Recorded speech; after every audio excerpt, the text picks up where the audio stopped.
Steve McGown. John, good evening, sir. Lovely to meet you. You too. Thanks for Amazing to having me, meet man. you. An honor. Crazy. Thanks, man. Thanks. I'm just another guy, I must tell you. Who I think I'm just another guy. You're just another guy who was held captive by Al Qaeda for 6 years. It's like all my buddies. They all got something. They all got a story like that.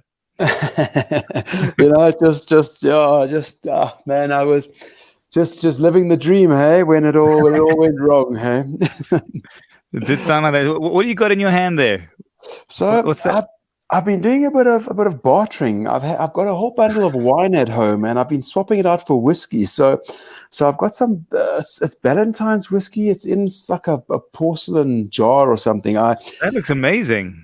Yeah, well, I'll let you know right shortly. Okay, well, I'll tell you what I've got. So I just want to tell you before you drink that, my intention was that I was supposed to send you a bottle of whiskey for the interview, but the lockdown restrictions and the timings have not worked in our favor.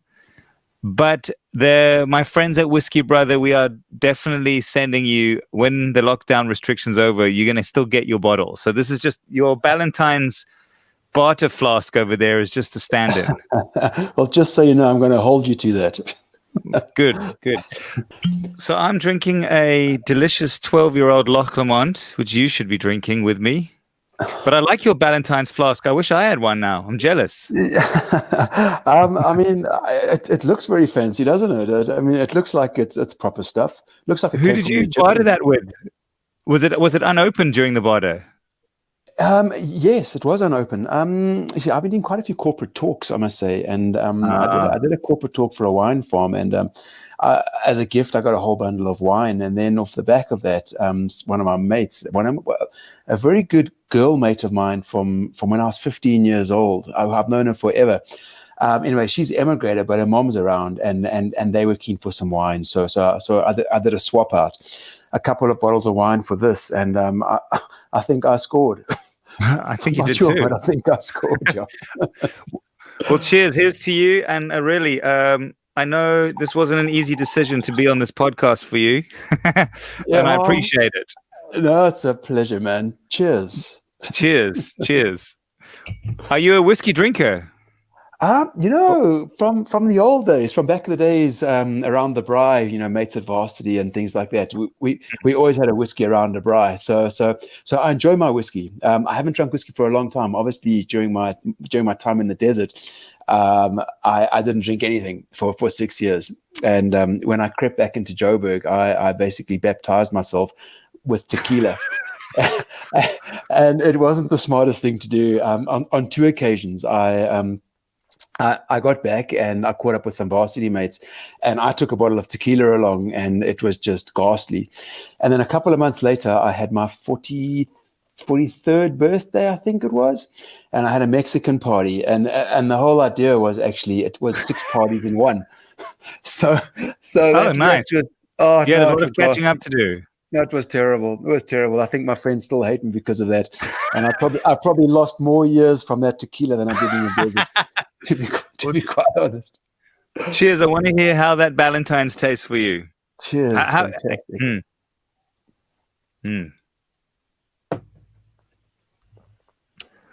Wow.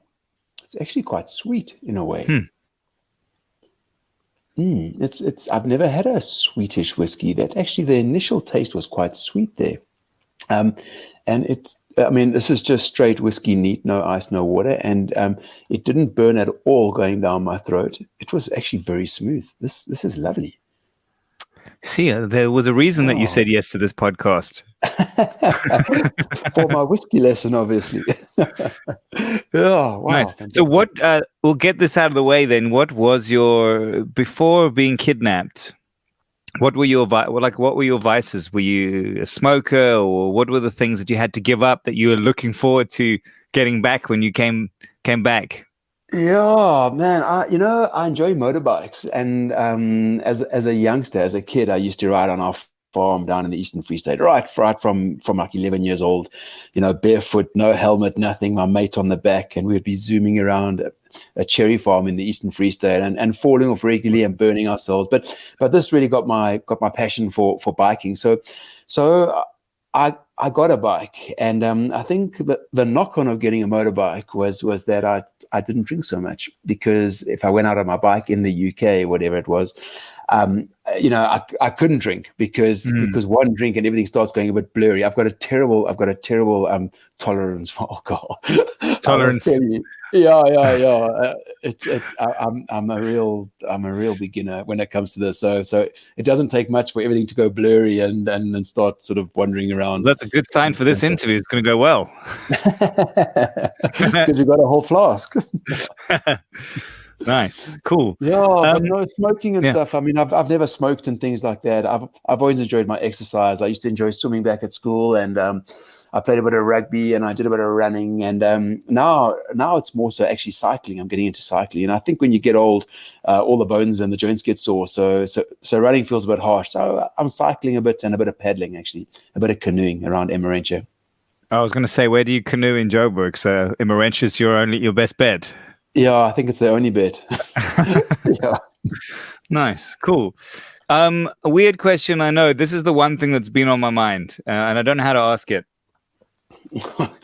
Just throw it at me. You get kidnapped by Al Qaeda for 6 long years, and now you come back to the world, and you have to spend all your time talking to people about it. You've got this amazing book. You on interviews left, right, and center. You make a living talking about it. Isn't there like trauma? Isn't this like digging up trauma, or is it cathartic? How do you actually deal with the fact that you've got to talk about this thing, but probably for the next 5 years? What I'm thinking is that by the end of COVID, everyone's going to be so sick to death of being miserable that they're only going to listen to comedians. So I probably only got, maybe that's maybe you should start. What you should do is talk it out in a serious manner, and then maybe you got to get a comic edge and start doing it making fun of yourself. Yeah, I can start juggling Kalashnikov bullets or hand grenades or something, to do a bit of circus tricks. No, but seriously, I mean, it's been quite interesting because I'm not really a public speaker. I've always shied away from this kind of stuff, and I've never really been the look at me kind of guy. Look at me, I'm so cool, I'm the center of attention. That's not my place. I love meeting people. I love chatting to people, talking nonsense. I love all of that. But the minute it becomes formalized, the minute you got to stick on a DJ or a suit and actually step up to be the best man or what have you, I will be the guy, basically saying I need the loo and ducking out the back of the hall just as the speech starts. So it's been an interesting one. It's been quite a journey the last 3 years, because I've been out the desert only 3 years now. And what happened was, a very good friend of mine's wife, she works for Novartis, and a lot of my friends, they would come around and they would chat to me, and they would sit there and listen, just pick up stories. And my wife's mate came to me and said to me, you really have to start doing corporate talks. You really have to put this stuff out there. And I had no perspective. I hadn't been in Joburg for 6 years, so I wasn't quite sure what had been going on in the real world. And everybody was saying people are battling. There's a lot of stress, a lot of depression, a lot of anxiety, keeping up with the Joneses. And I mean, like I say, I didn't have perspective, and it's probably taken me the better part of my time out of the desert, of my 3 years out of the desert now, for me to actually start to understand. Because my first year coming out of the desert, everything was a gray mist. I would meet people. I would meet 100 people in about 2 minutes. Everybody coming up and giving me a hug and saying, "So good to have me back." And I had no idea who these guys were, and everybody knew me. And so, but that's my thing is, how do you feel? I mean, how does it? I mean, okay. Well, let me ask you this question. Would you consider it, obviously that was a traumatic time, or I suppose after many years you become comfortable being uncomfortable? I'm not saying that's the situation. If it's a trauma and people are coming to like meet you about this trauma, is it not bringing this trauma up again? Or how do you just deal with the fact that everyone wants to ask you about, you just lost your arm in a bicycle accident. Now everyone wants to talk about your lost arm, Yeah, I mean, it's a funny one because, like what you're saying now, I've had mates come up, mates come up to me and chat to me, and they say, you must meet my wife. She's a psychologist, for example, or a psychiatrist, and I was tired about talking about the story. And this was already maybe a year back or 2 years back, and I met my friend's wife, and she came up and said, "Hi, I'm sure you're so tired of talking about this, but." And she unloaded for the next hour, like all the psychological stuff, and it was actually overwhelming. It was too much. I was like, mate, you gave me a hospital pass. You're bringing your wife along because we were catching up from school days. This Right. this was unnecessary, but it's Shit. but it's interesting. I've gone through the high level of my talk, of my story, many times over, to the point where I could almost give it a story without adding emotion to it. But then every so often somebody throws a strange question in, things which catch me completely off balance. And don't ask me for what the question would be now, because I would have to think about it.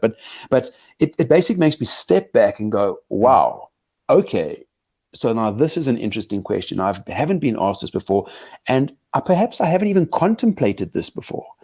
And it's those things that really probably add value. I mean, it is tiring talking about it over and over again, but I haven't seen a psychologist since I've been back. I saw somebody 3 times when I came out, in the early days, and then things got a bit hectic with journalists and secret services and governments and what have you. And I actually had to put the guy on hold, because I came out in the August of 2017. And I met this chap 3 times, it may have been in August or in September. And eventually I said to him, listen, sorry, I actually can't see you again. We're going to have to do this next year. My life's just become a bit chaotic. And I never caught up with the guy again. So really talking to you and talking to people, and that really is my rehab, I suppose. And the interesting thing is, like I say in the beginning, there was this big gray mist. Nothing made sense. I mean, what is WhatsApp? What is Uber? What is Airbnb? I mean, Oh, I want to ask you about this. Yeah, I wanted to okay. ask you about the Okay. technology that you've missed, because what was there when you went in wasn't there when you went in that was there when you got back? So you've just said WhatsApp, Airbnb. These are all things that happened while you were gone. Yeah, yeah. I mean, I think when I was taken, everything was Skype back in those days. Skype Wow. calls, and they weren't particularly great either. And I was on the first Samsung. So for my trip, I bought the Samsung Mini, that first Samsung that was actually a smartphone.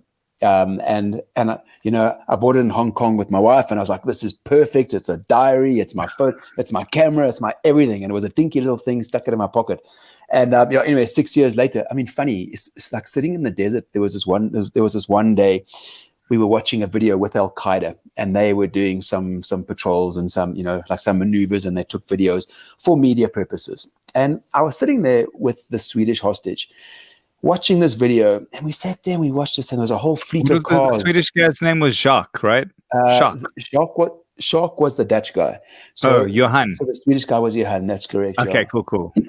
So we sat there watching this thing under this tree in the middle of nowhere in the desert. Obviously, not having really heard anything about the world for the previous 5 years, and we sat this, and Al Qaeda, they had this lovely fleet of cars driving through the desert over a big sand dune, and there must have been 20 cars, and the guy was there with his video recorder, so you see it from the camera's perspective, and then all of a sudden the camera goes up, and you get like an aerial view of the cars, but not particularly high, but just high enough for me to be a bit flummoxed. And I said to Johan, I said, what do you think Abu Farid is doing here? He was the cameraman. What do you think he's doing here? Do you think he's got like a broomstick and actually tied his camera to the top, and he's standing and holding his camera above the car? And we're like, yep, that Selfie must be sticks. it. Well, I think it was actually a drone. I think it was Oh, the era of having drones. And I mean, a drone, I'd never heard of a drone, certainly model airplanes that you can fly around, but actually attaching a camera to a helicopter of sorts and flying it around with such stability with minimal sound. I mean, I had no idea this even wow. existed. So, yeah. Okay, so what changes. happened? Okay, well, here's a nice reference. What happened to iPhones go? What were iPhones like going in, and what were they like coming out? That's pretty much like the standard of understanding the world. So you got me here because I'm actually a Samsung person, and uh so you got me. Okay, But so how? Because the smartphone technology went bananas in that time. yeah, I mean, when I went in, was it BlackBerry? BlackBerry had just come to a close. Samsung was just starting to get smart. I think Apple was the market. Android didn't exist. Yeah, everything was a James, bit so you've had to clunky. really figure out like what computer are you on right now? Well, actually, now I'm on an Apple, but only because I do corporate talks. So I've had to convert my entire life across to Apple, and it's funny, I used to say what you can't fit into a rucksack, you shouldn't own because it's clutter, I and read that in your book. Yeah. the more you own, the more you have to worry about, the bigger your insurance needs to be, the more stresses you have. And anyway, now I've got my flipping iPad, I've got my MacBook Pro, I've got all the bloody gadgets. It makes me crazy. And every time I go out, I think, this is South Africa, someone's going to come and steal it. So there's just more to worry about. But it's amazing what these things do, though. No, I mean in those years, in the last few years, it's just gone. They can do anything. It's crazy. Mm, yeah. So okay, the first thing I actually wanted to say this earlier.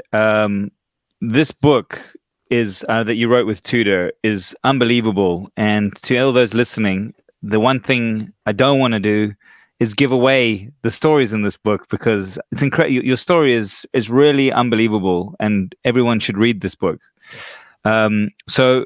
So I'm definitely going to just skirt through a few things that were interesting to me, if that's cool with you, and not get too deep into that stuff. Certainly, yeah. Let's go for it.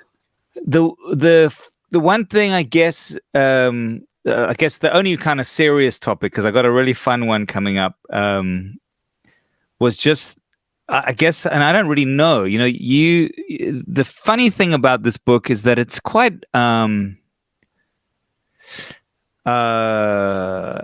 you kind of assume, I think, that the relationship's quite lighthearted in a way. It's kind of like you're describing a relationship, not a captivity. So you sort of walk through things that, to me, I think would be life-changingly traumatic, as like just another day in the desert type of thing, or like in a way that you're navigating a difficult situation, which you weren't. You were navigating a life and death situation. And the one thing that I was sort of struck me at the beginning was just how you went from a normal person, not to say you're not a normal person, to being in a situation where death was part of your life. Like you're in a war zone and guys were killing animals around you and you were next on the menu, possibly. And that must have had a very sort of heavy, you must have had to change quite a lot of how you see the world in that time. John, it's funny, hey. I mean, 6 years is an incredibly long time, hey. I mean, and that's the thing that I really battled to understand when I came back out of the desert. And I mean, how do you quantify time? I mean, probably the best way is to actually put it down to memories and experiences, to say, oh, but with friends, or remember this when we did that, and remember when we did this. But I mean, I came out of the desert back into this world, and I had nobody to really share these stories with, because I mean, the Dutch guy and the Swedish guy, we aren't really in contact now. So I didn't really have a mate who I could, like rub shoulders with. Did you connect with them when you got back? Were they people you wanted to talk to? Because I know that your relationship got really fucked up. Yeah. So afterwards, so I've spoken to Shark. I haven't spoken to Johan, but I have spoken to Shark. I've spoken to Shark's wife, Tilly. Why have you not spoken to Johan? Just because there's no desire. He put my life at risk a number of times. We just did not see eye to eye, and I suppose prisoner psychology came into this a lot. Where I would have thought we would have been a team. We should have been a team. Life would have been easier being a team. But he was a very smart guy, and he was very much an individual, and I couldn't relate to that. And while he was being an individual, and while he was doing his stuff, he would often put my life at risk. And this isn't like going and playing Cluedo. I mean, this was a life and death situation. It was serious. And even though I still it still sometimes feels like a bit of a dream that I actually went through this. It was real. It was real. There were guns. There were guns, that were pointed at my head, and sure, your brain takes you into strange places to try and almost not understand what's going on, to try and make it seem like fantasy that, I think your body just doesn't understand. It doesn't want to understand it. It just goes into sort of shutdown. So I got to keep reminding myself that actually what I went through there wasn't some Walt Disney story. It was real life. And, myself and Johan, we may chat at some time in the future. We may have an argument within about 5 minutes of starting our conversation, which would be typical of our time in the desert. But myself and sorry, that was Johan I meant. I mean, myself and Shark, we've got no problems. But we don't talk much. We don't talk much. We talk now and again. They're looking at coming out to South Africa for a holiday. They can come stay with us. That's all well and fine, no problems. But we were three guys from three different countries, three different ages, and three different personality types, and completely different cultures. And we didn't bound know by each a other. situation that no one's ever dreamed of being in.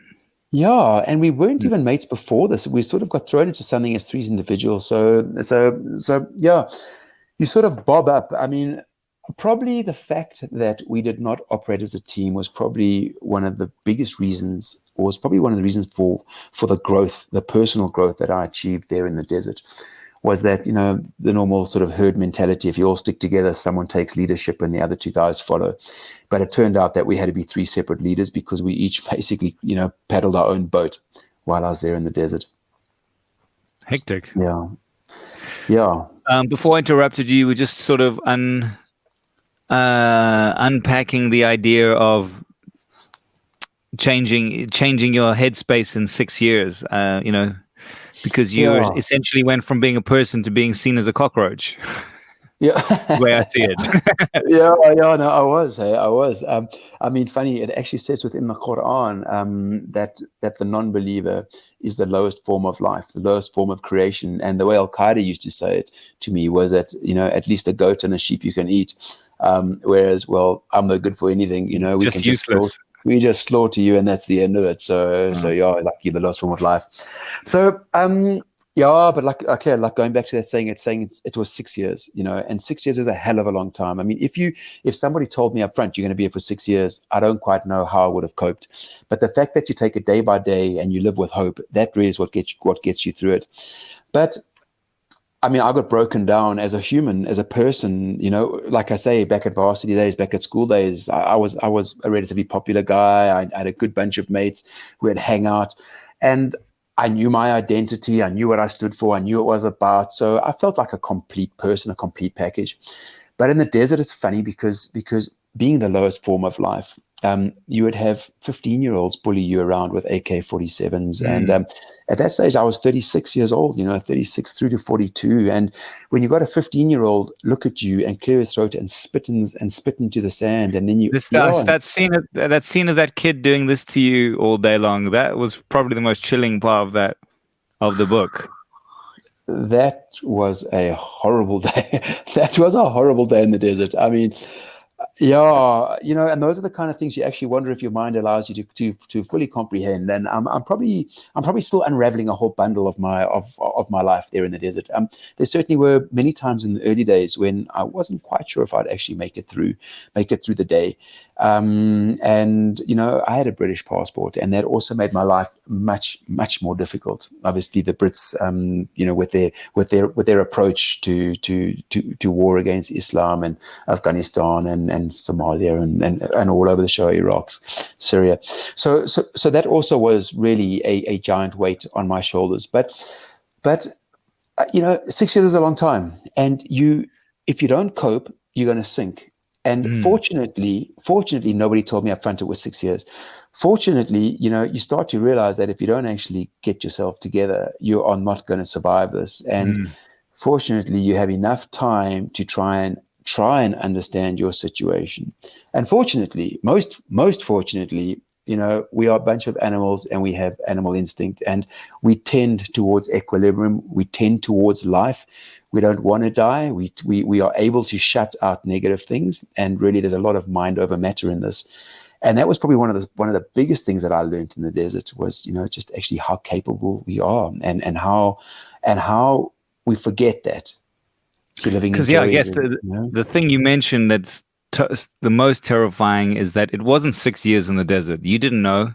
Could have been ever. It wasn't like you had a 6-year time limit. It could, yeah, I don't know, that the passing of time. Now that's something that takes real strength, I think. Yeah, but John, I mean, I was working in banking. Hey, I was in bank. I mean, just like anybody in the real world, we got busy days. We got busy days, and you wake up, you're in a rush, you get to the office, you work, work, work, work, work, work, work. You take your lunch or you eat at your desk, you work, work, work, work, work, and you get home, and then you cook and you go to bed because the next day is the same thing. So for me, time was something you sort of lose the value of time, and my life flies by, doesn't it? From about 20 years old onwards. I mean, everything prior to 20 is a jewel, and you're on the beach and you're talking rubbish and you're having a beer, and life is awesome. But as soon as you start working, life starts to pick up speed. And probably I'd say my first 6 months in the desert, maybe my first 9 months. Those days were long, hey? They were terribly long. Like, you'd wake up, I literally had a bucket of sand. I had my own sand pit. I had the Sahara. And there was one time I even took to counting sand. Mindless. And also, surely the fact, this is the one of the most torturous things I can think of, is the fact that you can't communicate with you can't tell anyone you're alive, you're okay. You don't know what anyone's doing. Your family's looking for you. You got no way. So that's sort of extra torture. Yeah, and there's a lot of emotion. I mean, you see, I truly believe that actually mental anguish has a greater impact on people than physical pain. Physical. I mean, I say that quite loosely. Enduring pain is obviously something which is a problem, but you've endured the ultimate mental anguish, so you would know. Yeah, and that is why I say you have to get your head around situations, because if you don't, you're going to come out a changed person.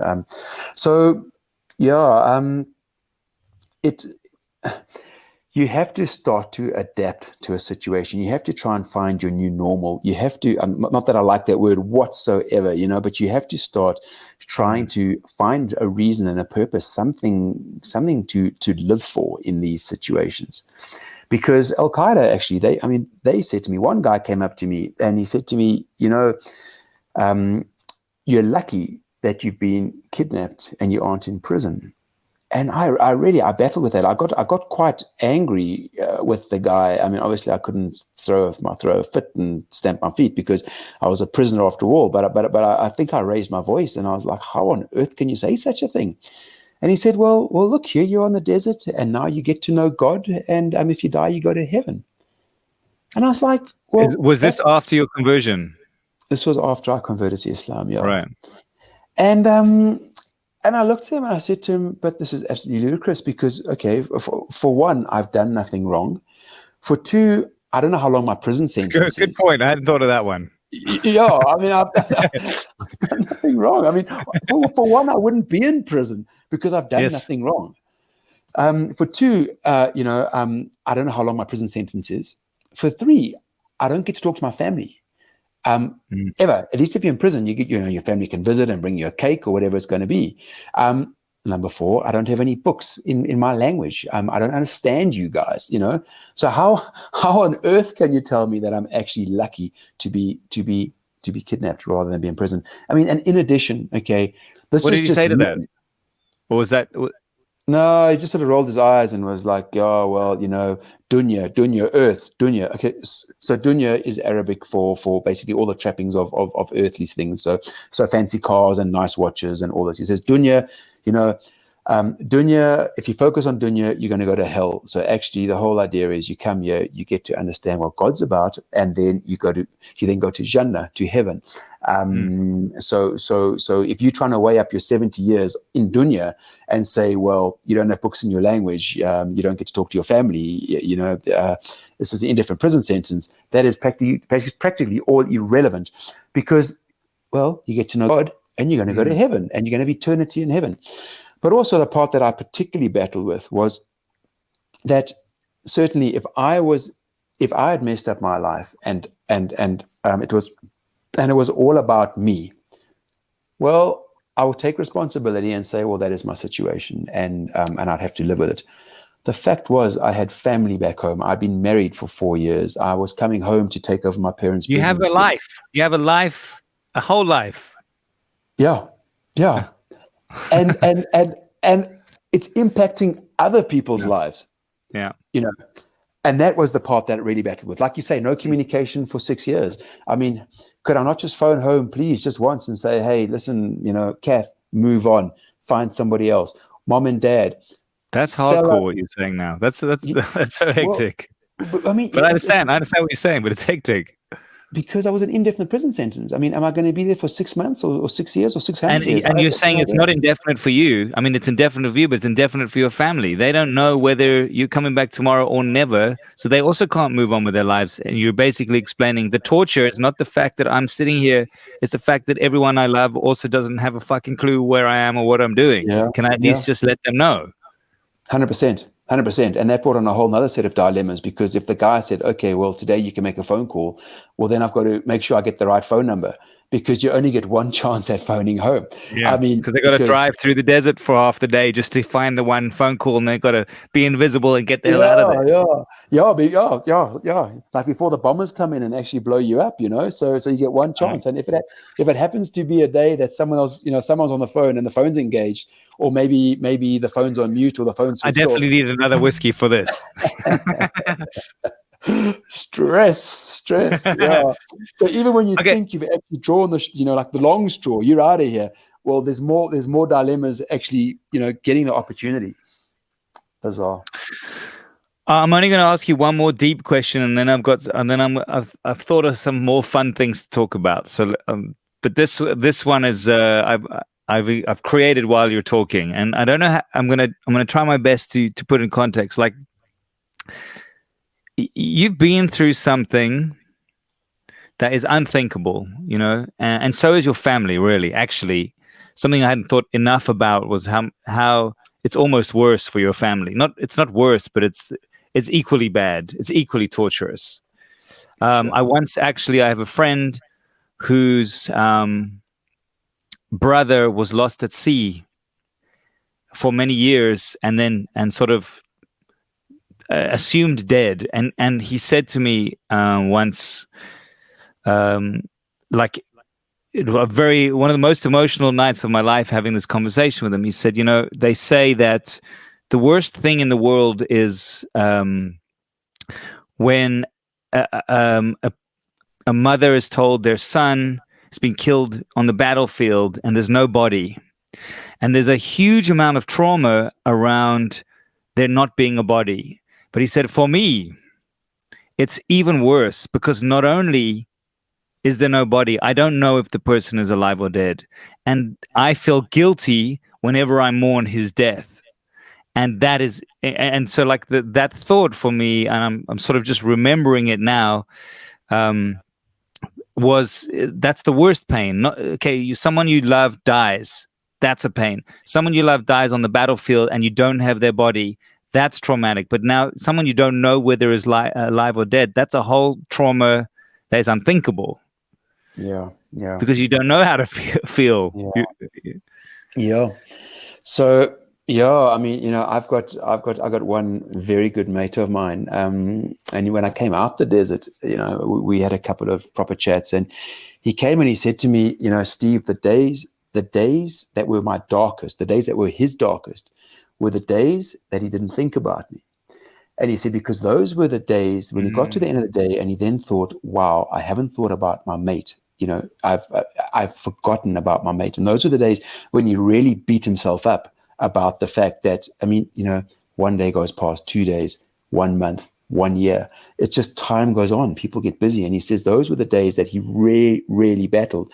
No one knew if I was alive or dead. All my proof of life videos, I would make them, and Al Qaeda would tell me that they would be being sent out within the next 3 days. We must make them now, make the date.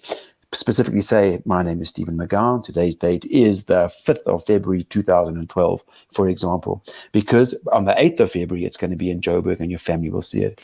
But I mean, I heard that I made one in 2015 in April, and it only arrived in Joburg in August 2015. So you can imagine the joy of the family going, oh, fantastic, look at this, he's alive. But hang on, he said it's April 2015. This is already, what's that, 5 months ago? He could be dead now. So those were difficult times. And actually, for my family and for my mates, and the same mate then actually came to me with this book. With the book has just been published, and he came to me and said to me that, goodness me, what was he going to say to me? He came out and he said to me that he was actually wondering if he needs to go and see a psychologist now, because there were parts of the book which gave him flashbacks to my kidnapping and when I was actually away, and the stuff that has run deeper for him than he realizes. And he's a friend of mine. He's not family. He's not my wife. He's a friend of mine. It just shows you how far and wide this thing impacts people. You know, I'm not going to say who this was because this is very close to home, but somebody, when I came out the desert, and I thought this was quite a selfish comment, came to me and said to me, Steve, you need to drip feed your recovery back into the media, back into society. You need to put out regular WhatsApp messages to large groups of people, because while you were away, there were thousands of young kids, 4 or 5 years old, praying for you. Before they went to bed, their parents would come across to them, they would read them a bedtime story, and they would then sit there, the mom and the child, and they would then pray for me. For me, Steve, they would pray for me. I didn't necessarily know who they were. They were just people who were following my story through the media, through the papers, and it was just on their heart. They just felt they wanted to help. And I mean, I'm so indebted and grateful to these people who were putting prayer out there for me and for my family to try and bring me home. So this person said to me that I have an obligation now to drip feed my recovery back into the market, because there are these thousands of young kids who are 5 years old who have been watching a soap opera. And now that I'm out the desert, they have I have picked up the remote and turned off the soap opera, turned off the TV, and these kids are now left floundering. They've got PTSD. They don't know what's going on. And I have basically upset an entire generation of young children. And it's my duty to drip these back. It was difficult. This comment left me in tears. I was only out of the desert 3 months. This comment left me in tears. And then this is very, very, like, right after you back in. Straight out the desert. Intense, yeah. The person apologized to me and said, oh, I didn't mean to upset you, but... And I just thought, well, but what? I mean, you must understand that I've been bullied by 15-year-olds or 20-year-olds for the last 6 years at gunpoint. And now you come, and now I'm just trying to piece my life back together, trying to make sense of what is normal. And you're now putting the mental health of 1,000 or thousands of young children on my shoulders. If I haven't been carrying enough burden about what is my family going through for the last 6 years, if I haven't been carrying enough burden trying to keep myself alive, keep my head on my shoulders, carry what my family are going through, I now have the duty of looking after the mental health for 1,000 or thousands of young children. Fuck them. I like that. Screw it. Yeah. No, I mean, right. I mean, look, I think, with respect, you have enough on your plates to worry about, and I mean, surely, and again, you don't have to answer any of the things I ask you. What you've been through must fuck you up in some serious way, and I'm sure, surely you're surely you're still dealing with it. I mean, not publicly, because the problem is you have. Again, I'm not claiming to know anything about you. We met 39 minutes ago. You are now having to commercialize your trauma.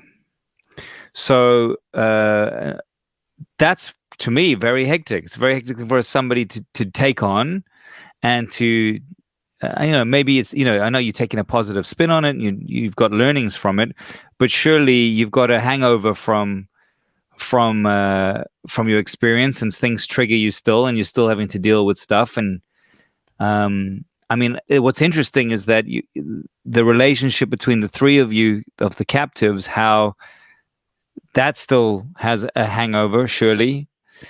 What are you still dealing with? I promise you, this is the last, the last heavy question. What do you still deal with that?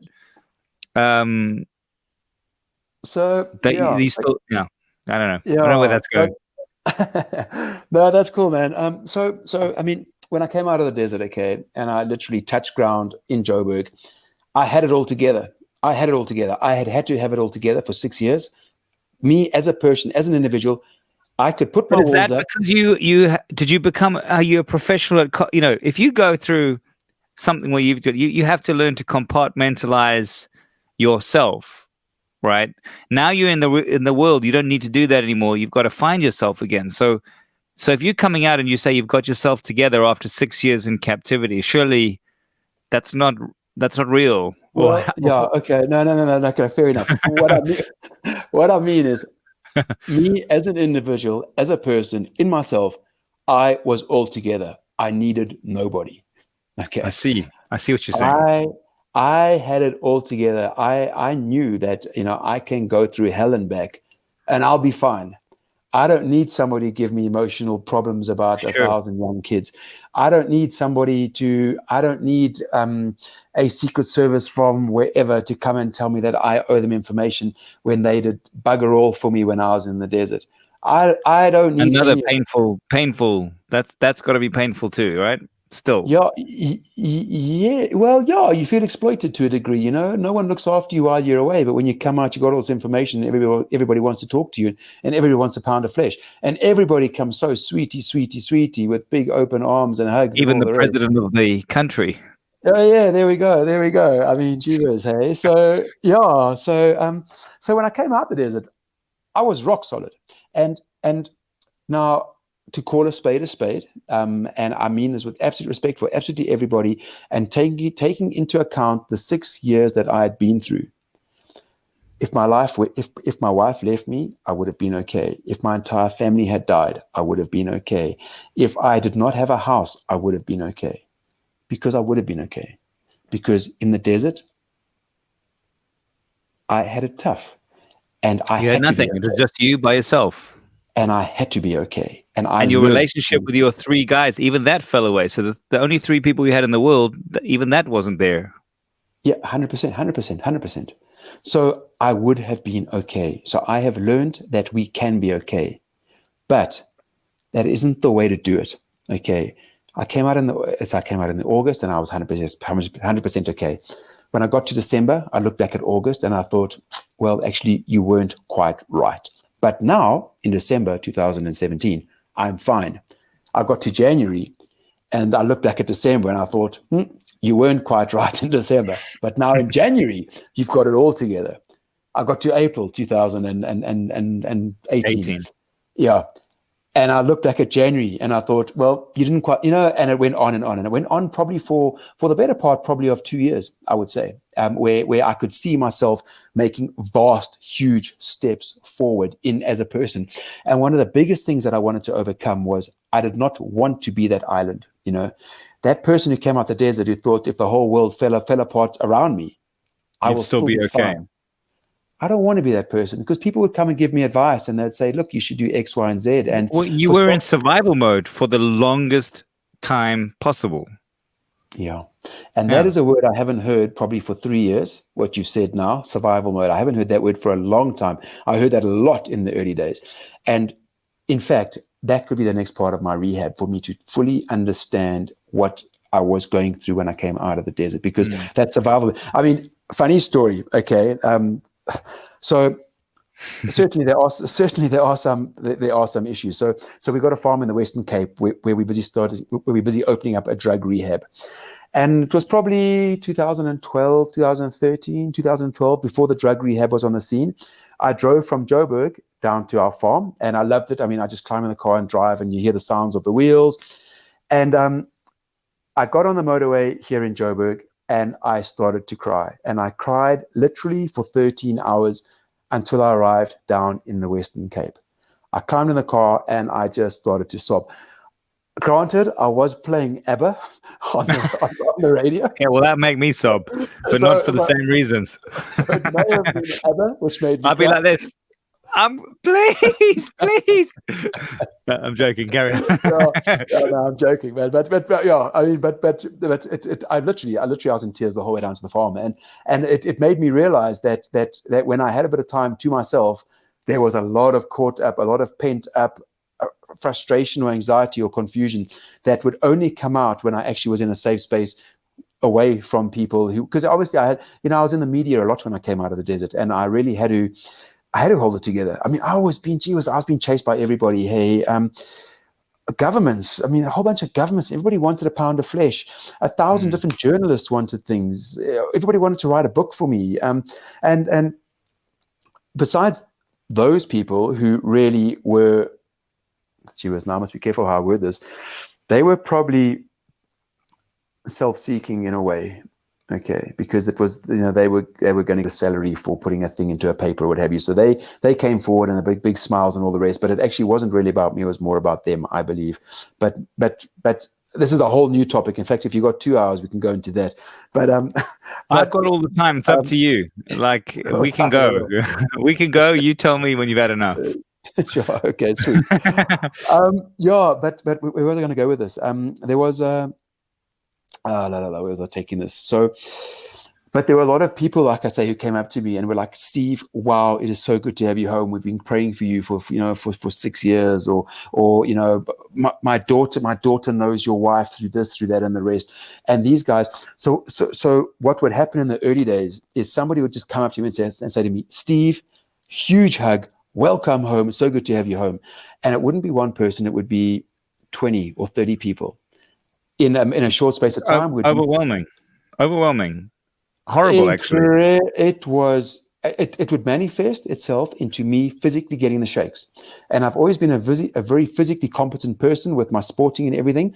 And literally, I went to a very good friend of mine's father's funeral. And I thought, well, this is my space to get away from about me. Now it's about somebody else. It's not about me. And we went into the church and we had the funeral. We went back to a house afterwards, and I was completely wrong. Everybody went and basically dived on me, and I was absolutely overwhelmed.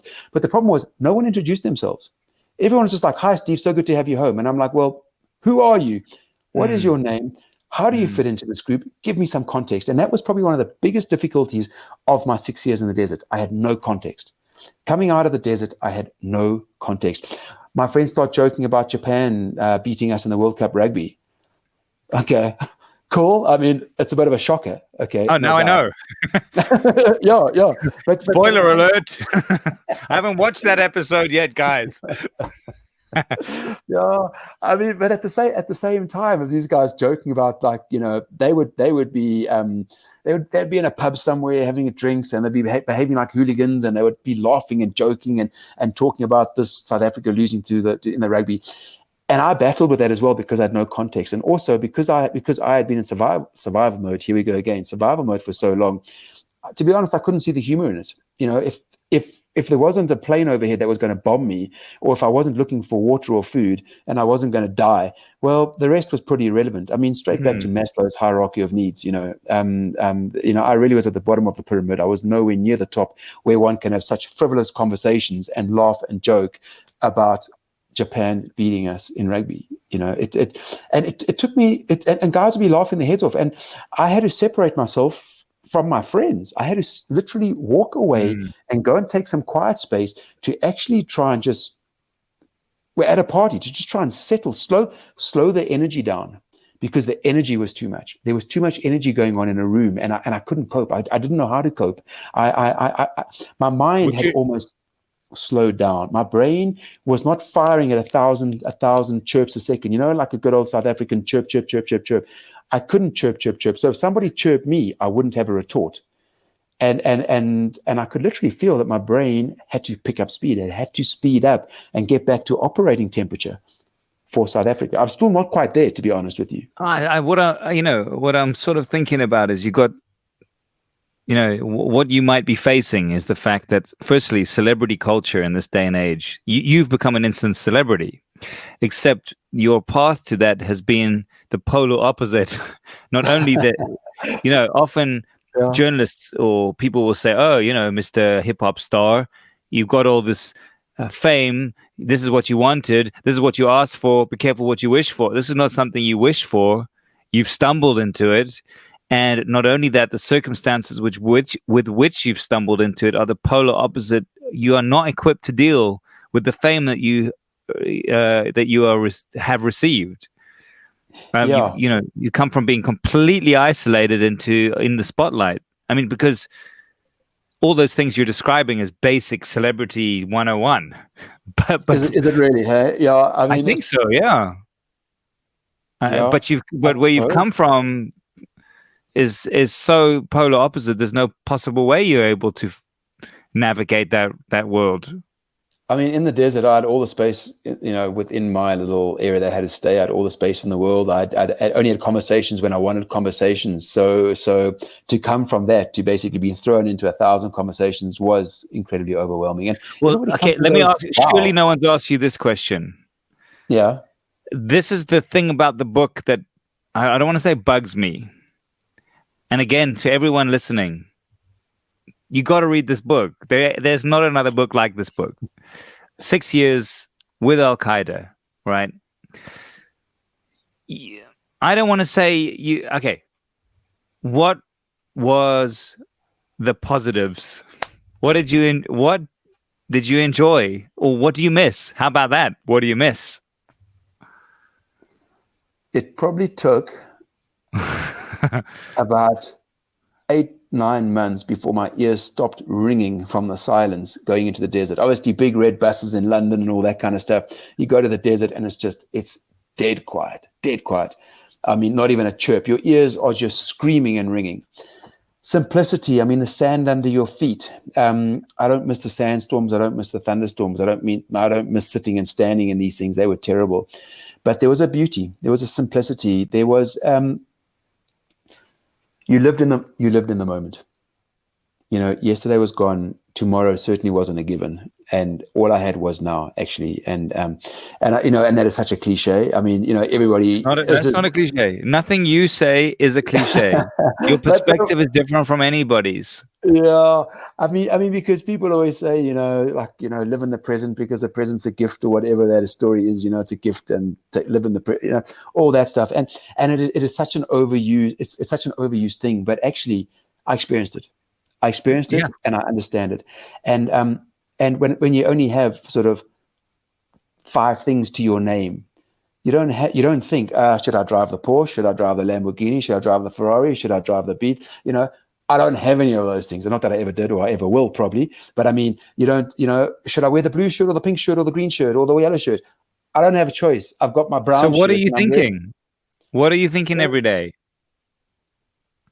Gee whiz, hey, what are you thinking? I mean, my family were on my mind a lot, okay? But I started to recreate the wheel because I didn't have anything. So you start to sit there and think, well, gee whiz, my hut is hot.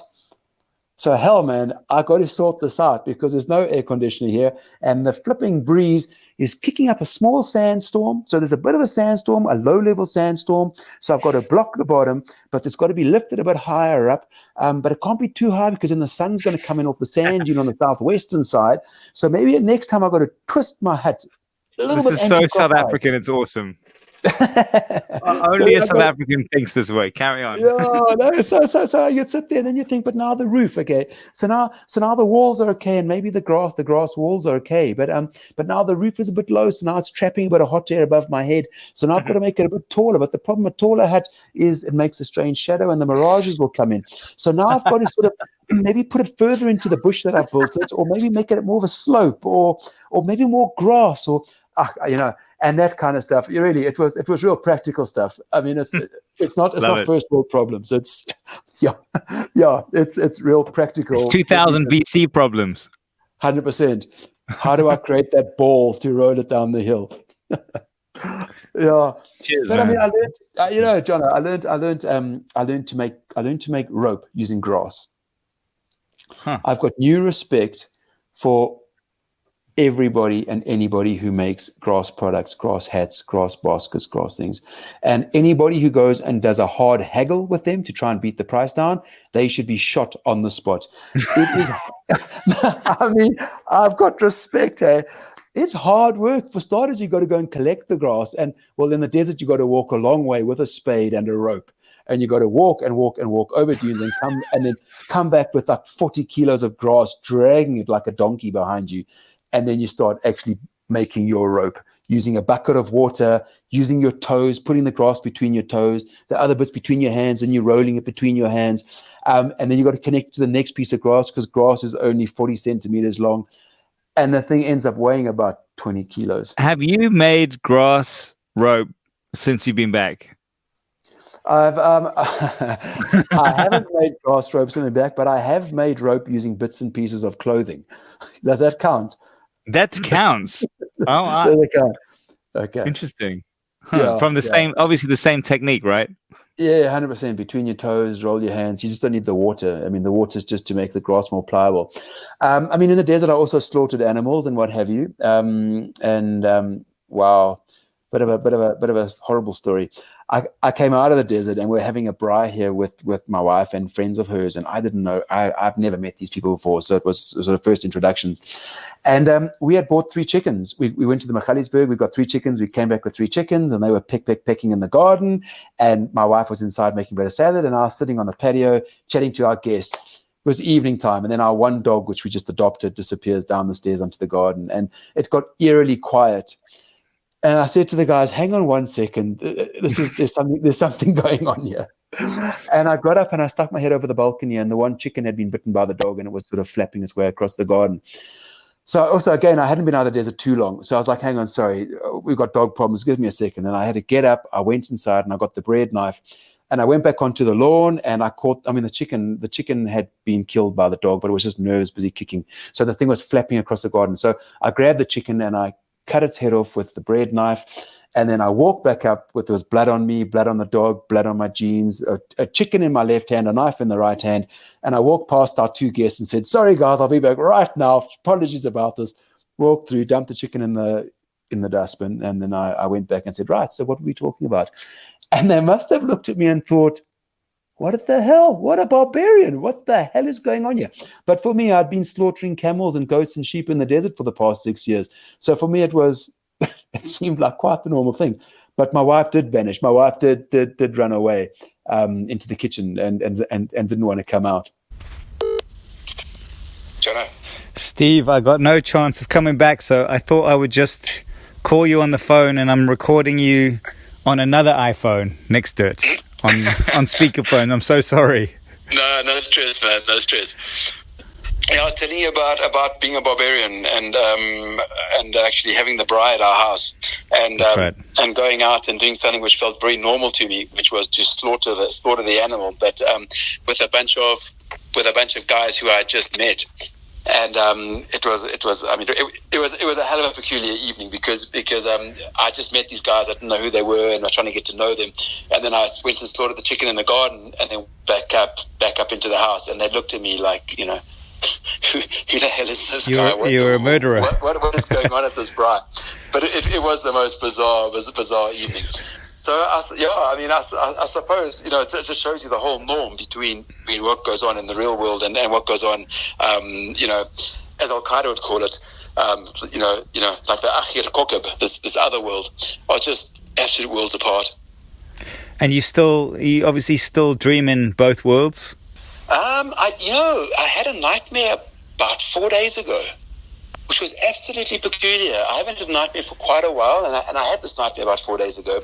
And I think what it was that I was coming back to work, and I'd been thinking a bit more about the desert times because I was going to prepare for some talks, and it made things quite fresh again. And really, it's a common theme within these nightmares, and the theme basically is that the negotiation didn't work, and I have to go back to the desert. Oh, that's heartbreaking. It's painful even to think about for me.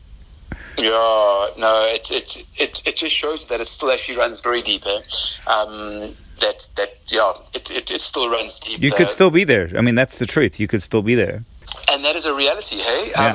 I mean, there's a guy there from Romania who was kidnapped in 2015. And he's still sitting there. There are guys being released around him, but he being from Romania, I mean, he's from a country which doesn't really hold much importance in Mali. So when or if he is ever negotiated out, as we sit here talking on the phone, he is still sitting there at night time, sitting on a stand or something, still living in the desert as a captive. Quite easy to still be there. It's like flipping a coin, honestly. I was incredibly lucky, I think, to get out of the desert. Wow. Yeah. Okay, two light questions, and then I'll let you go. Okay. Al-Qaeda fashion. Yeah, Now, cutting edge. there's a couple of things that struck me. First of all, the guy, Abu Osama, who not only, he kind of seemed like a renegade to me. You described him as that he used his AK-47 kind of like a Swiss Army knife, and that he had pink Barbie doll shoes on at some point. Yeah. But that's actually two separate guys, to be honest with you. Okay. That's two separate guys. Correct me. Yeah. But Abu Osama, he was an Algerian who had fought in Afghanistan, and then he was in prison in Algeria for 2 years. And then he was my prison warden, in fact, in 2012 when I was held in prison in Timbuktu. But he was a veteran. He was in fact killed in 2013. He was shot by an attack helicopter. So he got his dues. But I mean, he was a very capable guy. He was part of their. I mean, he would have been the informal engineer, if you like. He was the guy who did all the welding. He welded together the big prison door for me when I was in Timbuktu prison. So he used to shoot somebody and to fight and to rob a bank. But for Al-Qaeda and for him, Kalashnikov was just another tool in the box. And then it was, the man's name was Bashir. And that was the guy with the pink Barbie pumps. And, gee whiz. But I mean, I tell you, it's enlightening. It's actually a breath of fresh air when you can wake up in the morning. You don't have to wash your face. You don't have to worry about your hair. And you don't have to worry about what you're going to wear. Because a shoe is just to keep the thorns out of your feet. It doesn't matter what color they are. It is purely there to serve a purpose. Everything is functional, which is not like us here back in the real world. You've got to look good, and for us, we're a lot more image conscious. So then even the joke of the Barbie doll, the Barbie shoes is completely lost on him because it's, again, yeah. Oh no, 100%. He just thought he had a pair of shoes, which was better than some of the other guys. So he was actually one up on them, and probably everybody else wanted pink Barbie pumps probably as well. It's honestly another world. I mean, until you've actually lived there, and I think just to dip your toe into it would not actually give you perspective as to what they really are about. But hanging out with them for that period of time, you start to actually understand that they, in a way, certainly I was a prisoner, and we can't always shun what we don't know, and we can't always shun difference. There certainly is a lot of purpose and a lot of reason in the way they behave, the way their society works, the way they dress, the way they wear pink Barbie pumps, the way they use their guns as a tool. And it's quite an eye-opener to actually get there and live it and experience it and understand why they do things as they do. I think people have to read your book to find out more about that. I'll leave you on one last question, and then I'll let you be and go back to your merry life.